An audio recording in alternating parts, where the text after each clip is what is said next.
الحمدللہ رب العالمین والصلاة والسلام علی سید الانبیاء والمرسلین بسم اللہ الرحمن الرحیم فلا یظہر علی غیب احد الا من ارتضی من رسول صدق اللہ مولانا العظیم اللہم صلی علی سیدنا و مولانا محمد وعلی آلہ واصحابہ وبارک وسلم۔ حضرات گرامی قدر، عالم الغیب اللہ کی ذات ہے، اس میں کوئی شک نہیں۔ اللہ کا علم اس کا ذاتی علم ہے، وہ کسی کے علم کا محتاج نہیں ہے، مگر اللہ اپنے بندوں میں سے جسے چاہے اپنے علم پر مطلع فرما دے۔ اب یہ بھی اسی حوالے سے میں ایک دو باتیں عرض کروں گا کہ اہل سنت و جماعت پر یہ ایک الزام داغ دیا جاتا ہے، تھوپ دیا جاتا ہے، بغیر ان کے عقیدے کو سنے سمجھے بغیر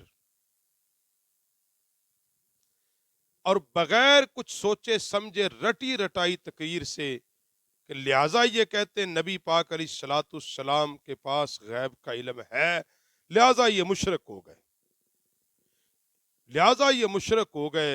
انہوں نے یہ کہا کہ حضور کے پاس بھی غیب ہے، تو غیب تو صرف اللہ کے پاس ہے۔ ایک بات یاد رکھو، غیب کی تعریف کیا ہے؟ علم غیب کی تعریف ہے کیا؟ یہ سمجھ گئے بات سمجھ جاؤ گے۔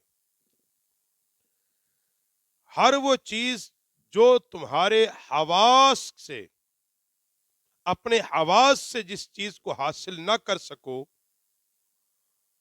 اپنے حواس کے بغیر جو چیزیں حاصل ہو جائیں، اس کو غیب کا علم کہتے ہیں، جو تمہاری نظر سے پوشیدہ ہو۔ حواس کا مطلب کچھ چیزیں آلوں سے علم ہوتی ہیں۔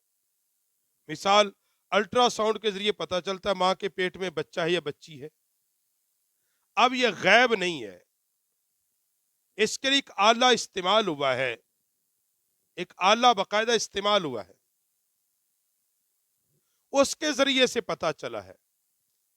اب اس کا غیب کیا ہے کہ اس بچے کی تقدیر کیا ہے، بچے کی زندگی اور موت کتنے عرصے پر محیط ہے، یہ کس کے پاس ہے؟ یہ اللہ جانتا ہے، دنیا کی کوئی سائنس ٹیکنالوجی نہیں جانتی۔ اور پھر غیب کیا ہے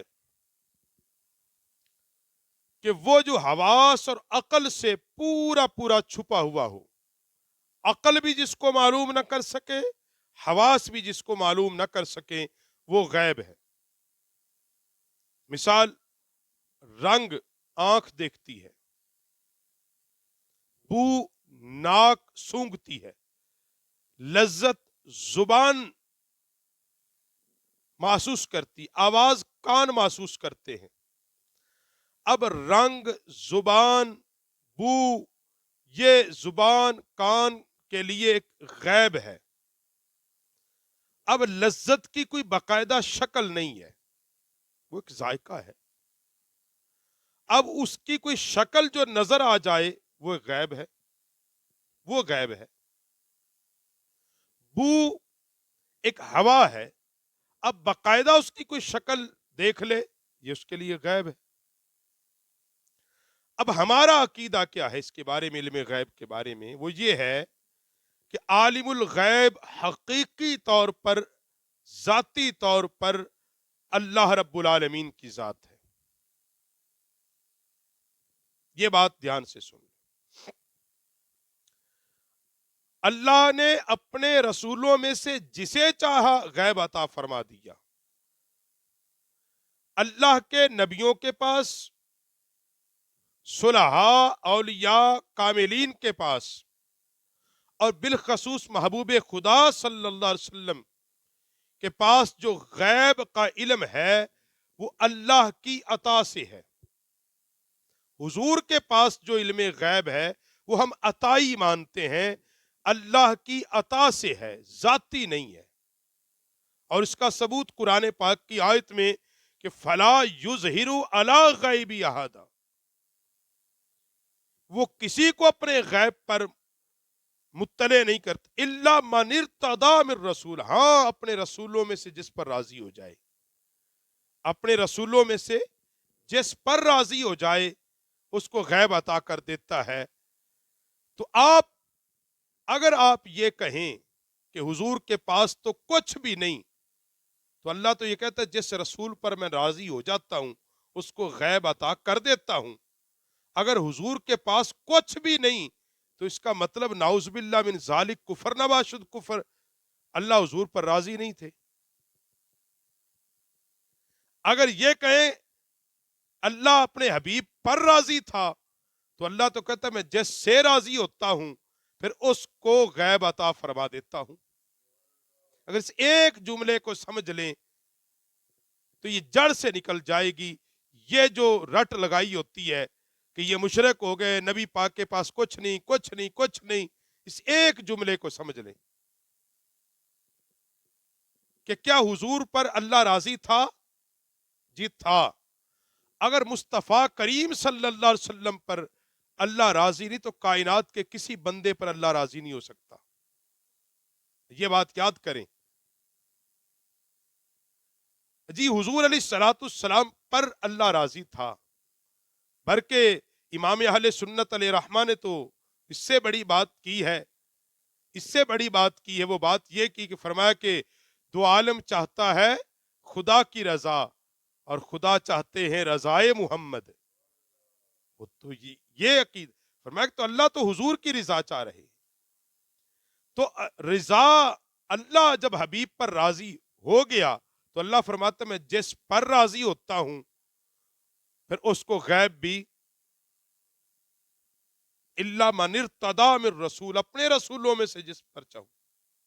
تو ہم بھی یہی کہتے ہیں حضور کے پاس جو غیب کا علم ہے وہ اللہ کی عطا سے ہے، اور یہ عطائی ہم مانتے ہیں ذاتی طور پر حضور کے پاس نہیں ہے، یہ بنیادی عقیدہ ہے۔ اب دوسرا کہ یہ کہیں کہ جی عطائی بھی نہیں تو کیا اللہ کسی کو علم عطا کرنے پہ قادر ہے کہ نہیں ہے؟ اللہ اس بات پہ قدرت رکھتا ہے کہ وہ اپنے نبی کو اطلاع فرما دے، غیب پر مطلع کر دے، غیب پر۔ اگر جی قادر ہے اللہ وحی کے ذریعے اپنے حبیب پر غیب نازل فرما دے، جی قادر ہے، اور اللہ نے نازل کیا بھی، حضور کو مطلع کیا بھی، حضور کو غیب کی خبریں عطا کی بھی۔ تو ہم بھی یہی کہتے ہیں اللہ نے اپنے حبیب کو غیب کا علم عطا فرمایا ہے، اور اللہ کی عطا سے نبی کریم صلی اللہ علیہ وسلم ما کانا وما یکون کا علم عطا رکھتے ہیں۔ اب اس سے آگے آ جائیں، قرآن پاک کے اندر ایک اور بات ہے، وَعَلَّمَ آدَمَ الْأَسْمَاءَ كُلَّهَا ثُمَّ عَرَضَهُمْ عَلَى الْمَلَائِكَةِ۔ سورہ بقرہ پڑھتے سارے، مگر قرآن کی آیتوں کو بھی کسی نے پڑھنا ہے کہ اللہ تعالیٰ نے آدم علیہ السلام کو تمام اشیاء کے نام سکھائے اور پھر سب اشیاء ملائکہ پر پیش کر دی۔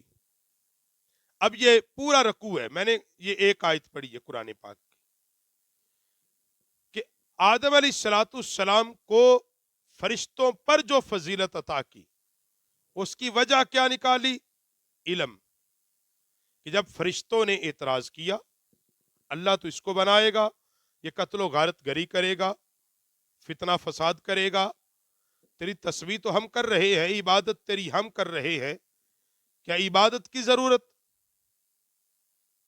اللہ نے فرمایا وَعَلَّمَكَ مَا لَمْ، جو میں جانتا ہوں تم نہیں جانتے۔ اب کیا اللہ پاک نے آدم علیہ السلام کو تمام چیزوں کے نام سکھا دیے، اور تفسیر مدارک کے اندر یہ بات ہے، تفسیر خازن کے اندر یہ بات ہے، تفسیر کبیر کے اندر یہ بات ہے، تفسیر ابن کثیر کے اندر یہ بات ہے کہ اللہ رب العالمین نے آدم علیہ السلام کو تخلیق آدم سے لے کر قیامت تک جتنی مخلوقات